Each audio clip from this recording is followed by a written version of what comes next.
तो यूपी में पुलिसकर्मियों को हर परिस्थिति से निपटने के लिए ट्रेनिंग दी जा रही है ताकि किसी भी तरह के उपद्रव या बिगड़े हालातों का पुलिसकर्मी डटकर मुकाबला कर सकें। कन्नौज में भी पुलिसकर्मियों को बलवा ड्रिल के जरिए ट्रेनिंग दी गई। इस दौरान एसपी, एसएसपी समेत तीनों सीओ और सभी थाना प्रभारी मौजूद रहे।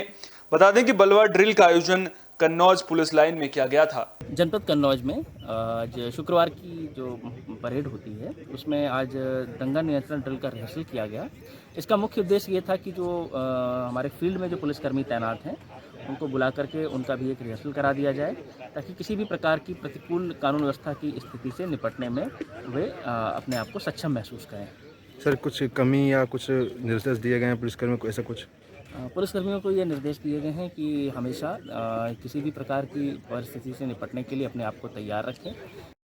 तो पीलीभीत में देहवा नदी पुल के पास टाइगर तिराहे का निर्माण कराया गया है। इस तिराहे पर एक बड़े टाइगर का स्टैच्यू बनाया गया है ताकि बाहर से आने वाले लोग जान सकें कि पीलीभीत में एक टाइगर रिजर्व भी है। इस टाइगर तिराहे का आज जिलाधिकारी पुलकित खरे और सदर बीजेपी विधायक संजय सिंह गंगवार ने उद्घाटन किया। डीएम का कहना है कि सीएम योगी आदित्यनाथ के निर्देश पर जिले के चौराहों, रोड और सड़कों का सौंदर्यीकरण किया जा रहा है। साथ ही साथ इनको जनता की सुविधाओं के लिहाज से बनाया जा रहा है। इसी कड़ी में इस तिराहे का भी निर्माण किया गया है। माननीय मुख्यमंत्री जी के निर्देश पे जनपद के हर चौराहों को, सड़कों को और जो आम सुविधाएं हैं जो जनमानस तक पहुंचनी है उसको करने के लिए प्रशासन बिल्कुल तत्पर है। ऐसे में जेसीआई क्लब जो एक प्रतिष्ठित क्लब है जनपद का, उसने ये वॉलंटियर किया, उसने ये सहयोग करा कि हम लोग इस चौराहे को टाइगर चौराहे के नाम से विकसित करेंगे। जनपद पीलीभीत बाघों के लिए, अपने टाइगर्स के लिए जाना जाता है, तो ये ज़रूरी था कि जिस तरह से बांसुरी के रूप में एक चौराहा आया उसी तरह टाइगर्स को भी समर्पित एक चौराहा हो। बागपत में रिश्ते शर्मसार हुए हैं। आपको बता दें कि एक छोटे भाई पर बड़े भाई की हत्या करने का आरोप लग रहा है। मामला दोगढ़ थाना इलाके के टीकरी कस्बे का है। जानकारी के मुताबिक यहां भाई ने भाई को मौत के घाट उतार दिया। सोते हुए बड़े भाई की हत्या करने के बाद छोटे भाई ने पुलिस के सामने आत्मसमर्पण कर दिया। जानकारी के मुताबिक दोनों भाइयों के बीच विवाद चल रहा था, जिसके चलते छोटे भाई ने बड़े भाई की हत्या कर दी। फिलहाल पुलिस ने शव को कब्जे में लेकर पोस्टमार्टम के लिए भेज दिया है। तो बस्ती डीएम ने जिले के क्रय केंद्रों को किसानों से खरीदे गए गेहूं को सुरक्षित रखने का निर्देश दिया है। बता दें कि जिले में 110 क्रय केंद्रों पर 25,000 मीट्रिक टन गेहूं खरीदा गया था। डीएम ने प्लास्टिक कॉम्प्लेक्स स्थित केंद्रीय भंडारण गृह बांसी रोड पर पड़िया खास के पास फाइन राइस मिल का निरीक्षण किया और इसकी मरम्मत कराकर गेहूं भंडारण के लिए निर्देश दिया है। इसके अलावा हथियागढ़ स्थित गोदाम में भी गेहूं को रखने का निर्देश दिया गया है। तो औरैया में एक किसान की घर में बंधक बनाकर पिटाई करने का मामला सामने आया है। घटना फफुंद थाना इलाके के मुडैना रामदत्त गांव की है। जानकारी के मुताबिक किसान ने भतीजी के साथ अभद्रता की शिकायत की थी, जिसके बाद दबंगों ने किसान को घर में बंधक बनाया और लाठी डंडों और चाकू से हमला कर दिया। मौके पर अधमरे पड़े किसान को देखकर परिजनों में हड़कंप मच गया। फिलहाल पुलिस ने पीड़ित किसान की तहरीर पर मुकदमा दर्ज कर लिया है। तो मेरी भतीजी खाना देने जा रही थी, लक्ष्मी, तो उसको मंगल गांव में रास्ते में आए, उसको पकड़ उसके धक्का मार दिया खाने में। खाना उसका फैल गया। वो रोके मोहित के पास पहुंची तो मोहित को कहा चाचा उसने खाना फैला दिया है।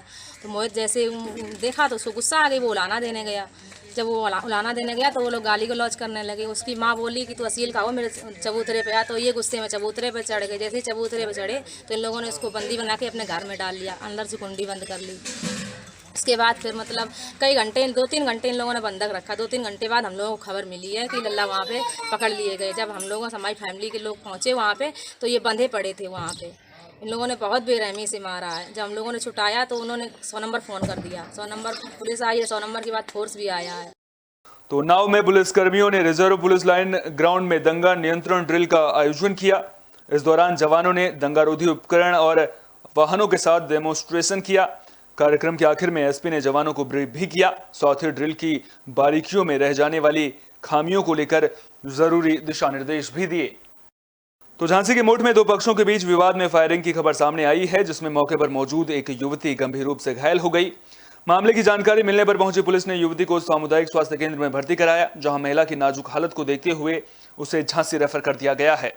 मामला मोट के सौजना गांव का है। घायल युवती के भाई की माने तो वो अपनी बहन के साथ छत पर खड़ा था। इसी दौरान गांव के ही आशीष और करण सिंह के बीच विवाद हो गया। जिसमें फायरिंग के बाद गोली युवती को लग गई थी। फिलहाल पुलिस मामले में जांच की बात कह रही है। हमारा नाम सुरेंद्र है, हम सौजना के रहने वाले हैं।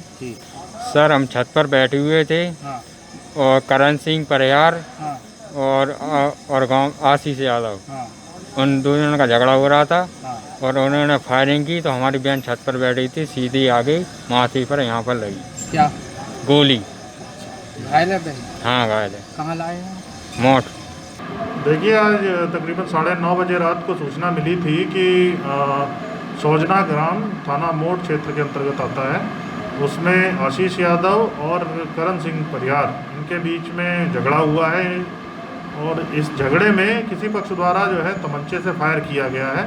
इस सूचना पे तत्काल थाना पुलिस पहुंची है और वहां से जब जानकारी प्राप्त की गई तो करण सिंह परिहार और उसके लड़के ये दोनों बता रहे हैं कि हमारे साथ आशीष यादव ने भी मारपीट की है और अभी इनको दोनों को थाने बुला लिया गया है। इनके लिए इनकी डॉक्टरी वगैरह करवा के आवश्यक विधिक कार्रवाई की जाएगी जो भी सूचना होगी। बाकी दूसरे पक्ष को भी तलाशा गया तो वो भागा हुआ है, मिल नहीं रहा है, उनको भी बुलाया जा रहा है कि अपना पक्ष रखेंगे, जो भी इसमें सही कार्रवाई की जाएगी बिल्कुल जो भी है। तो उन्नाव के अचलगंज थाना इलाके में युवक की हत्या से सनसनी फैल गई। मामला मोहद्दीनपुर का है। मृतक की पहचान अमृत प्रसाद द्विवेदी के रूप में हुई है। जानकारी के मुताबिक पीड़ित परिवार ने पहले ही हत्या की आशंका जताते हुए थाने में शिकायत की थी, लेकिन पुलिस ने मामले को लेकर गंभीरता नहीं दिखाई, जिसके बाद आरोपियों ने कुल्हाड़ी से हमला कर युवक की हत्या कर दी। वहीं मृतक का बेटा गंभीर रूप से घायल हुआ है, जिसे इलाज के लिए अस्पताल में भर्ती किया गया है।